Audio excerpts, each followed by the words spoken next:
नमस्ते, कैसे हैं आप लोग। क्वेश्चन नंबर 30 कर रहे हैं आपके साथ। पहले एक बार क्वेश्चन समझते हैं ये क्या है। If any goods are supplied by principal to his job worker free of cost which were supposed to be procured and supplied by the job worker himself in the terms of agreement, which would such transaction by the principal to the job worker be considered as supply? Now सबसे पहले whether it will be treated as supply or not वो discuss करना है। तो section 143 में साफ साफ लिखा हुआ कि प्रिंसिपल अगर जॉब वर्कर को कोई इनपुट या कैपिटल गुड्स सप्लाई करता है और वो इनपुट 1 साल के अंदर वापस आ जाता है या जॉब वर्कर के प्लेस से ही बिक जाता है, कैपिटल गुड्स 3 साल के अंदर वापस आ जाता है, और अगर माउल्स डाइज है तो वो नहीं भी वापस आए तो भी कोई फर्क नहीं पड़ता, उसको हम सप्लाई नहीं मानेंगे। तो ये सेक्शन 143 है, करेक्ट है ना। सवाल ये उठता है, क्या जॉब वर्कर को जो खर्चा करना चाहिए था वो अगर प्रिंसिपल करता है तो जब वैल्यूएशन करेंगे तो जॉब वर्कर जो जीएसटी लगाएगा वो किस अमाउंट पे लगाएगा, किस अमाउंट पे लगाएगा। तो जो प्रिंसिपल ने जो मटेरियल सप्लाई किया उसको इंक्लूड करके लगाएगा या नहीं लगाएगा, यही एक सवाल है। क्योंकि ये एग्रीमेंट है प्रिंसिपल और जॉब वर्कर में कि जो खर्चा जॉब वर्कर को करना चाहिए वो प्रिंसिपल कर रहा है, तो ऑब्वियसली वो वैल्यू इंक्लूड होगा, बिल्कुल होगा। 15 सबसेक्शन 2 क्लॉज बी। दूसरी बात, क्योंकि प्रिंसिपल ने इसको फ्री सप्लाई किया है, क्या वो रिवर्स होगा या नहीं होगा? तो ऑब्वियसली होगा। क्यों होगा? ये पहले रिवर्स होगा और उसकी वैल्यू जब जॉब वर्कर के प्राइस में इंक्लूड होगी तो फिर से वो उसको उस क्रेडिट को अवेल कर सकता है। ये जो भी मैंने कहा है ये सर्कुलर में भी लिखा हुआ, ये वाला सर्कुलर, ये आप मैं अभी पढ़ाता हूं आपको ये सर्कुलर। और अगर मैं शॉर्ट में कहूं, एज पर एग्रीमेंट है तो प्रिंसिपल जॉब वर्कर को फ्री ऑफ कॉस्ट कोई भी मटेरियल सप्लाई करता है तो आईटीसी रिवर्स करेगा, जॉब वर्कर वाला उसकी मटेरियल की वैल्यू अपने में इंक्लूड करेगा और दोबारा से अवेल कर लेगा। लेकिन अगर एग्रीमेंट के अकॉर्डिंग नहीं है, यानी कि वो खर्चा जॉब वर्कर को नहीं करना चाहिए, तो फिर रिवर्सल की जरूरत नहीं है और इंक्लूजन की भी जरूरत नहीं है। अब मैं पहले ये पढ़ाता हूं सर्कुलर आपको, ये हमारी बुक का वैल्यूएशन का चैप्टर में पेज नंबर 21.5 ये circular. Whether moulds and dies owned by original equipment manufacturers that are sent free of cost to the component manufacturer is leviable to tax, and whether OEMs are required to reverse ITC in this case. Molds and dies owned by original equipment manufacturer यानी कि ये principal हो गया, which are provided to a component manufacturer यानी कि ये job worker हो गया, the two not being related person or distinct person on FOC basis does not constitute a supply as there is no consideration involved. Further, since the molds and dies are provided on FOC basis by the OEM to the component manufacturer in the course of furtherance of his business, there is no requirement for reversal of input tax credit availed on such molds and dies by the OEM. तो कोई reversal की जरूरत नहीं होगी। Basically वो ये कह रहा है नॉट एज पर एग्रीमेंट है तो नो रिवर्सल, नो इंक्लूजन। तो ये वाला है। It is further clarified that while calculating the value of supply made by the component manufacturer यानी कि job worker, the value of molds and dies provided by the OEM to the component manufacturer on FOC basis shall not be added to the value of such supply because the cost of molds dies was not to be incurred by the component manufacturer, not to be incurred by the component यानी कि job worker को ये खर्चा नहीं करना चाहिए था, and thus does not merit inclusion in the value of supply in terms of section 15 subsection 2 clause B of the CGST Act 2017।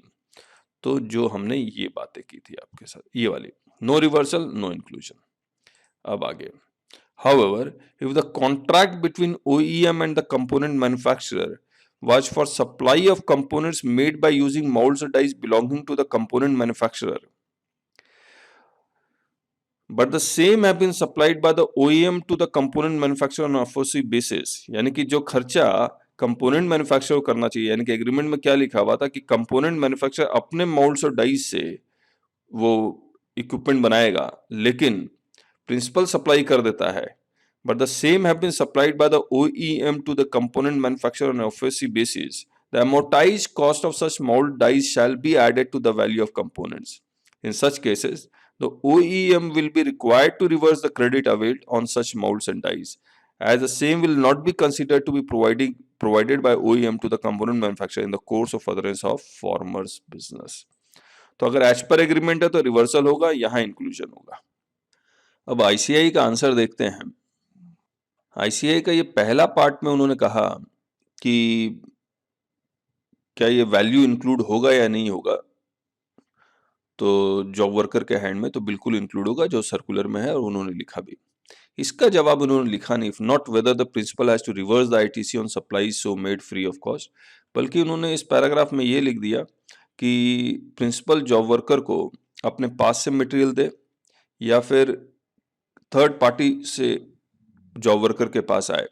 तो सेक्शन 16 सबसेक्शन 2 क्लॉज बी का एक कंडीशन ये है कि जो क्रेडिट क्लेम कर रहा है that person has received the goods और सर्विसेज। लेकिन ये जो अगर मान लीजिए थर्ड पार्टी है, वो जॉब वर्कर को डायरेक्टली सप्लाई कर रहा है, तो जॉब वर्कर रिसीव कर रहा है, तो क्या प्रिंसिपल को उसका क्रेडिट मिल जाएगा? तो मिल जाएगा, ये स्पेशली लिखा हुआ भी है,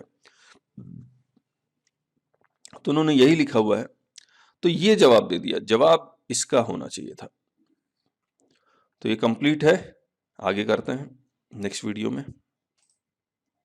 अब question number 31, a company is manufacturing and supplying face mask and ventilator to government at subsidized rate, यानी कि सप्लायर एक कंपनी है, रिसिपिएंट गवर्नमेंट है, और सब्सिडाइज रेट्स में कुछ फेस मास्क सप्लाई कर रहा है, वेंटिलेटर सप्लाई कर रहा है। Will it constitute supply under GST? तो yes, it will constitute supply, और कोई एग्जाम्शन नहीं है, कोई एग्जाम्शन नहीं है। गवर्नमेंट अगर सप्लाई करती है तो एग्जाम्शन है, तो गवर्नमेंट एज ए सप्लायर, लेकिन गवर्नमेंट एज ए रिसिपिएंट में बहुत कम एग्जाम्शन है। तो supply of goods to government constitutes a supply under GST law unless such supply is specifically exempted from the levy of tax by any notification. No exemption notification has been issued in this regard so far in respect of supply of mask and ventilator under GST law. तो goods के notification में, exemption of goods के notification में वो लिख दे कि mask and ventilator पे 0 rate लगेगा या नील रेट लगेगा, तब तो सभी के केस में एग्जाम्प्ट हो जाएगा, चाहे रिसिपिएंट गवर्नमेंट हो या प्राइवेट पार्टी हो। लेकिन ऐसा कुछ है नहीं। Hence, the manufacturing and supplying face mask and ventilator to government at subsidized rate would constitute a supply under GST law and leviable under GST. लेकिन अभी लेटेस्ट उन्होंने मास्क और वेंटिलेटर पे कोई एग्जाम्शन नोटिफिकेशन लेके आए हैं, तो मैंने चेक नहीं किया, आप लोग चेक कर लीजिएगा। Question number 32, whether sale of plots developed from agricultural land is a supply under GST? ना, प्लॉट तो लैंड होता है, और अगर आप लैंड को बेचेंगे तो शेड्यूल 3 में neither supply of goods nor supply of services, यही तो होना चाहिए। अब लेकिन वो किस तरह से एग्रीमेंट किया जा रहा है, किस तरह से वो बेचा जा रहा है, उस सब के ऊपर डिपेंड करेगा। तो इन्होंने एक बार ये पढ़ते हैं, बहुत अच्छा लिखा हुआ है। In terms of notification number 3/2019 central tax rate dated 29 March 2019, the term real estate project shall have the same meaning as assigned to in clause ZN of section 2 of the Real Estate Regulation and Development Act RERA 2016. The definition of REP under RERA is reproduced below. Real estate project in RERA is reproduced below. अब रेप का मतलब लिखा हुआ है, real estate project means development of a building, land नहीं है, development of a building और a building consisting of apartments और कन्वर्टिंग एन एग्जिस्टिंग बिल्डिंग और a part thereof into apartments, जो हमने जॉइंट डेवलपमेंट एग्रीमेंट भी किया था आपके साथ, क्वेश्चन नंबर 1 और 4 था। और द डेवलपमेंट ऑफ लैंड्स, अब देखिए यहां पर लिखा, और development of land into plots और अपार्टमेंट, तो बहुत बड़ा लैंड का टुकड़ा उसको छोटे छोटे प्लॉट में बना के मैं बेच रहा हूं, as the case may be, for the purpose of selling all or some of the said apartments or plots or building as the case may be, and includes the common areas, the development works, all improvements and structures thereon, and all easement rights, easement rights मतलब road जो होता है, and appurtenances belonging thereto. In view of the above, sale of developed plots is covered under the taxable project and hence shall be constituted as a supply. However, the agreement or contract has to be read in full, and based on the said reading, a different view is possible. It has to be seen whether land is conveyed or developed plots with all facilities is conveyed. Now this is important. जहां पर SCZ का plot बिकता है उसमें वो सारी facility भी वो देते हैं, चाहे वो इलेक्ट्रिसिटी हो, वाटर हो, या फिर फर्नीचर हो, डैशबोर्ड हो, बहुत तरह की फैसिलिटी देते हैं। तो ये क्या बेचा जा रहा है या क्या ट्रांसफर किया जा रहा है, इसके ऊपर डिपेंड करेगा। The manner of charging consideration will also impact the question of taxability. तो कंप्लीट अब नेक्स्ट वीडियो में करेंगे आपके साथ। और ये हमारी वेबसाइट है taxbykk.com, इसको जरूर से विजिट कीजिएगा। इसमें क्लासेस में अगर आप जाएंगे तो यहाँ पर हम लोग एक GST सर्टिफिकेट कोर्स चलाते हैं, और इस कोर्स को करने के बाद आपको वाकई में GST आने लगेगा, वाकई में GST आने लगेगा। 170 आवर्स का है, और इसके नीचे जाएंगे तो आपको ये बहुत सारे डेमो लिंक के लेक्चर्स मिलेंगे जो यूट्यूब में खुलेंगे। दूसरी बात, और प्राइस कितना नॉमिनल है आप देखिए, 1750। बस पेन ड्राइव का एक्स्ट्रा लेते हैं 500, हार्ड कॉपी का एक्स्ट्रा लेते हैं, नहीं तो PDF तो आपको मिल ही जाएगा। तो हम लोग तो यही आपको सजेस्ट करेंगे, आप 2 मंथ्स का स्टार्ट कीजिए सिर्फ वॉल्यूम 1 से, 1750 का। जब आपको अच्छा लगेगा तो सेकेंड वॉल्यूम ले लीजिएगा। और ये वॉल्यूम 1 में जब आप ऑर्डर करें तो दोनों किताब ऑर्डर कर दें या एक ही किताब ऑर्डर करें। कस्टम क्लासेस आप चाहें तो वो भी ऑर्डर कर सकते हैं। तो इस तरह से, और काफ़ी डिटेल में आपको अच्छा लगेगा। बुक्स अगर आप अलग से ऑर्डर करते हैं तो बुक्स भी आप अलग से ऑर्डर कर सकते हैं, और ये सेट ऑफ बुक्स ऑर्डर कर लीजिए, जहाँ पर आप GST प्रैक्टिशनर दोनों बुक ऑर्डर कर लीजिए। वॉल्यूम 1, वॉल्यूम 2, 1000 अलग अलग ऑर्डर करेंगे तो 1200 का है।